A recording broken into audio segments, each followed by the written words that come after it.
되었으면 좋겠습니다. 더 낮아집시다 라고 한번 인사해 볼까요? 네, 이 시간을 통하여서 더 낮아지는 우리 예함교회 모든 성도님들이 되시기를 소망합니다. 기드온은 의심이 많은 사람이었습니다. 그럼에도 불구하고 하나님께서 계속 기드온에게 확신을 주시고 여러 가지 방법으로 기드온을 사용하셔서 미디안의 압제로부터 이스라엘 백성들을 구원하시고자 하시는 하나님의 계획을 그에게 드러내셨습니다. 그래서 이제 기드온은 출정을 준비합니다. 전쟁을 위해 나팔을 불어서 이스라엘의 군대를 모집하고요. 그랬더니 평소에 농기계를 듣고 농사를 짓던 사람들이 군대로 모이게 되었습니다. 나팔을 불고 사람을 모았는데 군사들이 32,000명이 모였습니다.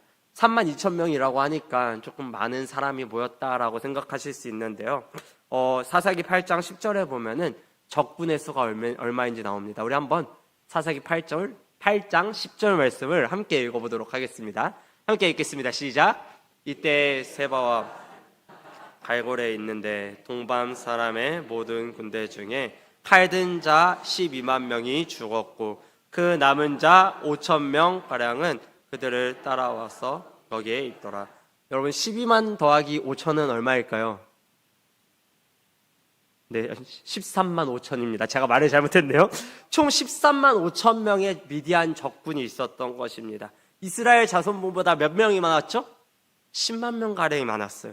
13만 5천 대 3만 2천이라고 하니까 어떻게 생각이 되시나요? 정말로 이 둘이 전쟁을 한다면은 게임이 되지 않을 것 같습니다. 물론 이순신 장군의 이야기처럼 적은 병력으로 큰 적군들을 물리친 사례가 있긴 하지만 이런 경우는 굉장히 드문 경우입니다. 대다수는 군인 수가 많으면은 전쟁에서 승리할 수 있었습니다. 특히 당시에는 요즘처럼 첨단 무기로 싸우는 것이 아니라 칼 들고 그냥 싸웠기 때문에 당연히 미디안의 적군들이 이길 수밖에 없는 그러한 상황이었습니다. 기드온은 약합니다. 특별히 겁이 좀 많은 사람이었습니다. 그런데 이렇게 연약한 기드온이 이끄는 그 32,000명의 군대가 광대한 미디안의 군대 그 13만 5천 명의 군대를 이길 수 있다는 것은 가망이 없어 보입니다. 여기서 우리의 삶에 적용해 볼 만한 내용이 있습니다. 우리가 삶에서 마주치는 대다수의 문제들은요, 사실 우리가 가지고 있는 능력만으로는 해결할 수 없을 것만 같은 거대한 문제인 경우가 많다는 것이죠. 저에게는 이것이 어떤 것이 있을까 생각해 봤는데요. 저한테는 사역이 그런 것 같습니다. 내게 맡겨진 영혼들이 이렇게 많은데 그 안에서 너는 너무나도 연약한 존재라고 생각이 드는 거죠. 어떻게 우리 청년들에게 말씀을 전해야 될지 모르겠고 하나님께서 나를 어떻게 사용하셔서 그들을 이끄실지 모르겠습니다. 혹시 내가 하는 행동 때문에 우리 청년들이 상처를 받을까 봐 무서울 때도 너무나도 많고요. 혹시 내가 어떤 잘못한 행동을 해가지고 우리 청년들이 교회를 멀리 떠날까 봐 너무나도 무서울 때가 많습니다. 이 사역이 큰일이 되어서 정말로 그 앞에 섰을 때 제가 한없이 작아지는 모습을 볼 때가 너무나도 많습니다. 그래서 너무 무서울 때가 있습니다. 여러분들도 마찬가지라고 생각을 합니다. 여러분들 앞에 있는 경제적인 문제가 여러분들을 한없이 낮아지게 만들 수도 있을 것 같고요. 또 가족 안에 있는 관계의 문제가 여러분들을 연약한 존재처럼 보이게 할 수도 있습니다. 특히 건강에 관한 문제 앞에서 우리는 더 약해지는 것 같습니다. 우리 힘으로 할 수 있는 게 아무것도 없기 때문입니다. 건강 앞에서 사람은 한없이 작아지고 아무것도 아닌 존재처럼 느껴질 때가 많이 있습니다. 그러면 우리는 어떻게 하나요? 저는 항상 하나님께 따집니다. 하나님, 나는 이렇게 약하고 내 앞에 있는 문제는 이렇게 많은데 하나님이 정말 일하시는 게 많습니까? 하나님이 정말 나와 함께 하시는 게 맞습니까? 그걸 내가 어떻게 확신할 수 있겠습니까? 라는 기도를 항상 하는 것 같습니다. 이거는 우리들의 삶 가운데 자주 일어나는 일인 것 같습니다. 그런데 오늘 우리는 본문에서 작고 약해 보이는 기드온을 사용하셔서 그 큰 문제를 해결하시는 하나님의 모습을 볼 수 있습니다. 2절 말씀을 함께 한번 살펴볼까요? 2절 말씀을 우리 함께 읽어보도록 하겠습니다. 함께 읽겠습니다. 시작.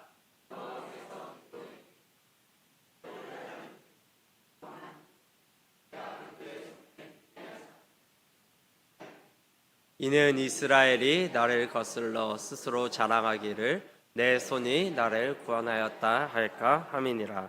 아멘. 하나님께서 이렇게 말씀하시는 거예요. 지금 이스라엘의 군사가 몇 명이라고 했었죠? 32,000명입니다. 32,000명.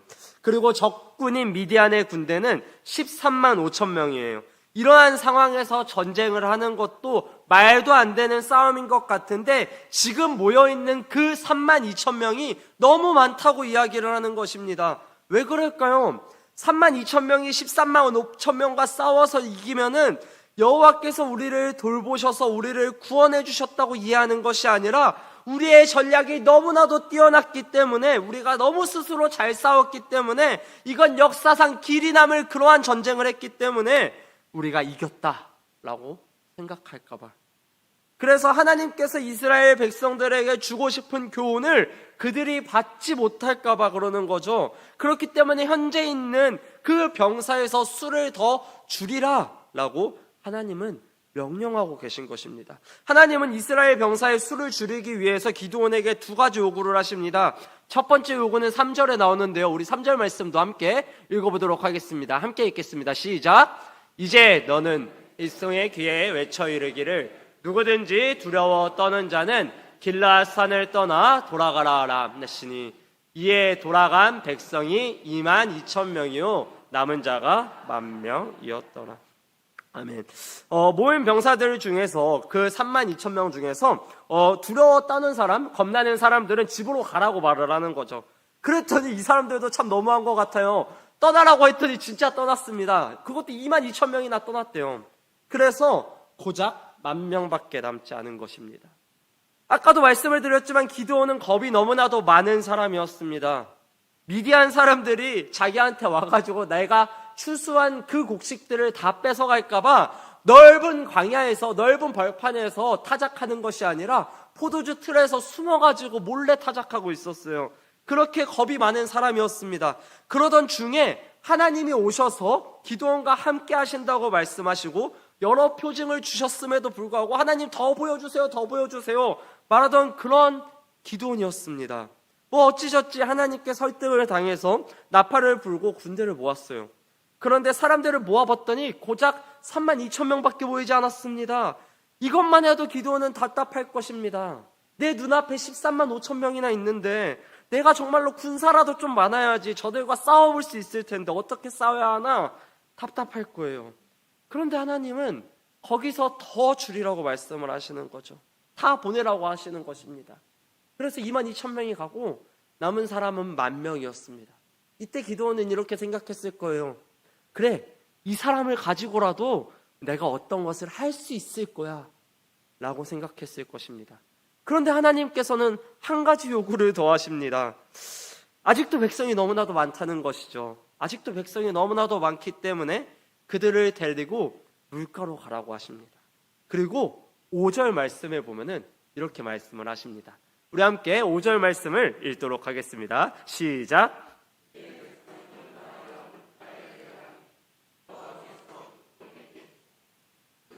개가 앓는 것 같이 혀로 물을 핥는 자들을 너는 따로 세우고 또 누구든지 무릎을 꿇고 마시는 자들도 그와 같이 하라 하시더니 히브리어로 이 5절과 6절 말씀을 읽으면요, 도대체 어떻게 물을 마시라고 하는 건지 불분명합니다. 어떻게 마신 사람이 300명이고 누가 나머지 사람인지 정확하게 알 수가 없어요. 그래서 신학자들 사이에서도 누가 어떤 사람인지에 대해서 논란이 많이 있습니다.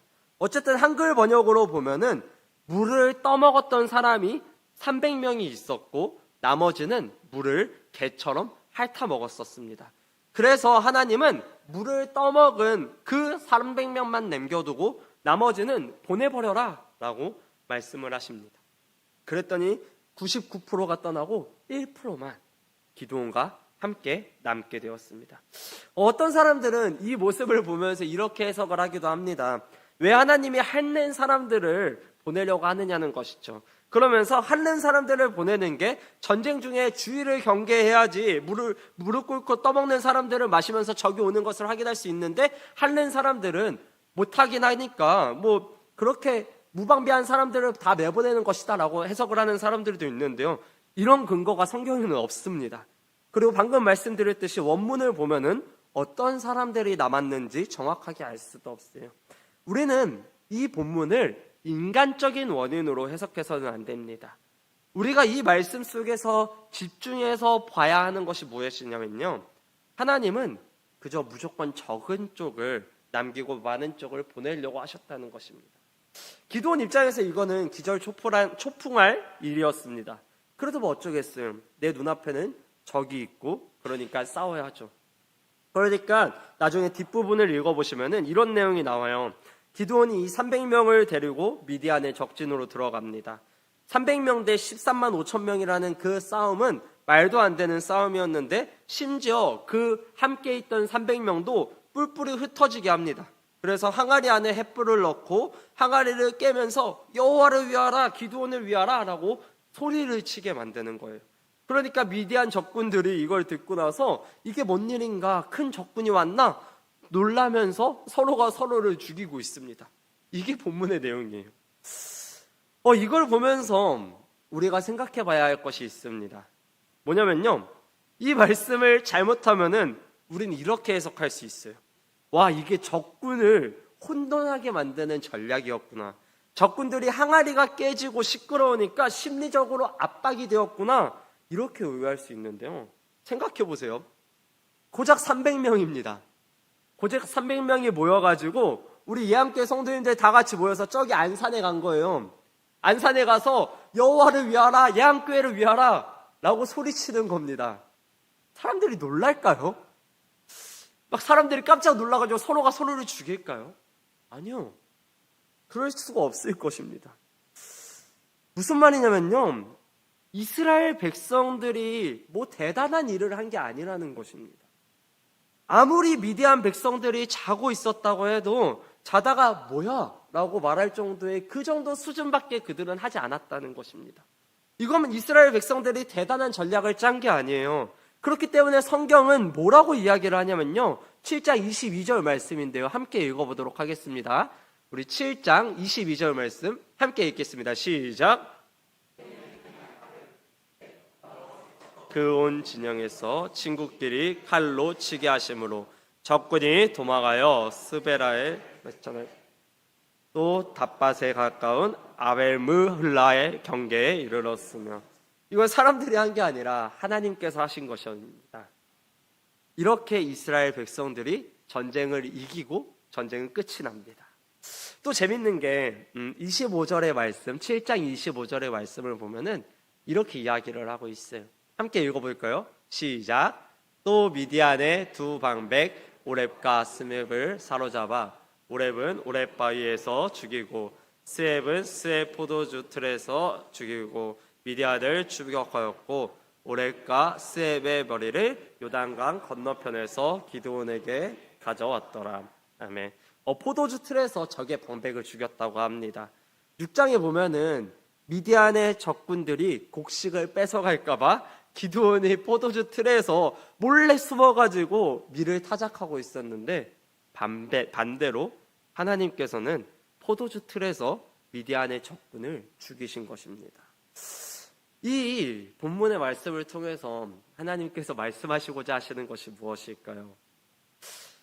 이 모든 과정을 통해서 하나님께서는 이렇게 말씀하시는 것입니다.